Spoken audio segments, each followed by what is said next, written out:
When you're working with watercolor, paper comes first before the brush and the paint, meaning that no matter how skilled you are, no matter how good your paint is, no matter how expensive your brush are, if you use a terrible paper, you will not get a nice result.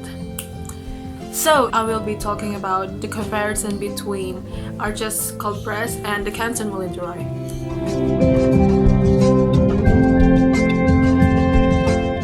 Hello guys, thank you for coming by. My name is Fitkam.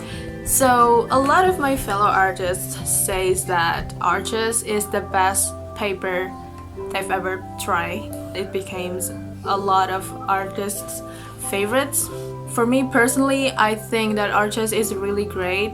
I've tried two types of the paper so far, the cold press and the rough one. It's not everyone's favorite because I find also a quite few of people that says that Arches isn't for them. Maybe it just doesn't fit with their painting style or just the budgeting issues like me.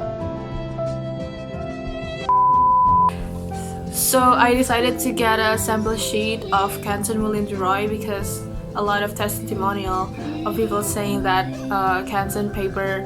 this Canson moulin is a really great paper as well and is comparable with the Arches one. At first I didn't believe, does it have a competitor, a rival that is worth it, that is worthy enough to compete with Arches? So I get the sample paper and first thought I said, yes, this is my newest favorite paper.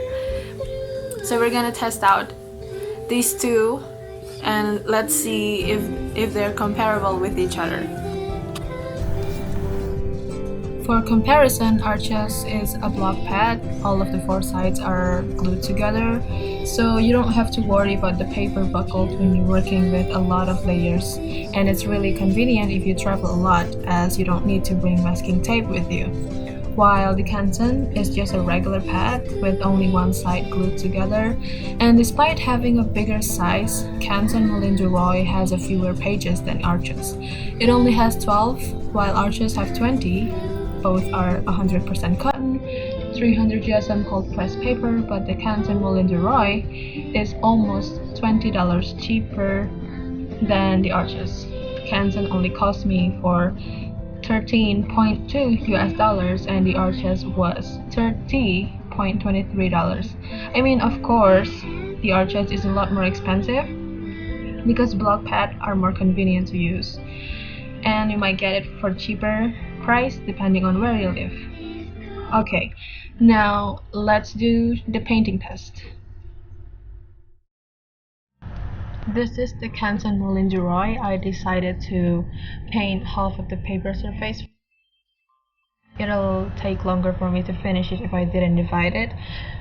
At first, I noticed that this paper is a lot smoother compared to Arches, but by the time I record this voiceover, I also noticed that I probably used the backside of the paper, or the factory misplaced which side goes on top, because the back of my painting has more bumpy surfaces. I'm not a watercolor guru, or not even close to an experienced artist, but as far as I know, this paper is exceeding my expectations and I'm having a really great time putting my paints on it. What I love the most about cold press surface is they tend to stay wet longer than a hot press paper, so it gives me more time blending colors on it without having too much troubles or backgrounds. And as you can see in here, I'm trying to make like a sun rays, and I lift out some of the colors on the mountains, and it works so smoothly, and it gives me a really nice faded colors in there. It's almost look like I didn't put any paint on it. Until I reach this part, everything goes absolutely perfect. There's no backgrounds and there's no accidental uneven ingredient, which is really awesome. Because this paper isn't that much for the price range, and I just love it so much. I think this is in my 4 years of experience. experience with watercolor, this is the best cold press paper that I've tried. And I only try like 5 brands of cold press paper, including this one. But anyway, I love this paper so much, and I did not regret buying this.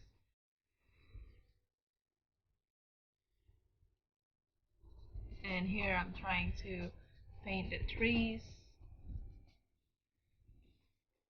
It's really tricky to make it look like the sun is behind it, and it makes everything brighter.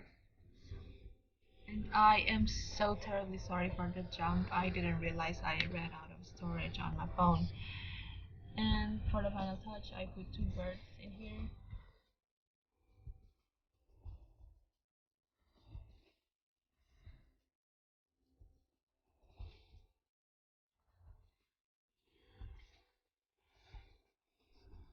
That was canson moulin for you, everyone. Now let's continue with its biggest rival, arches.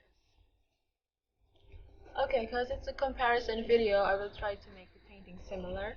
I have sprayed water on top of the paper and spread it evenly with my brush before, so we're good to go with the wet on wet technique.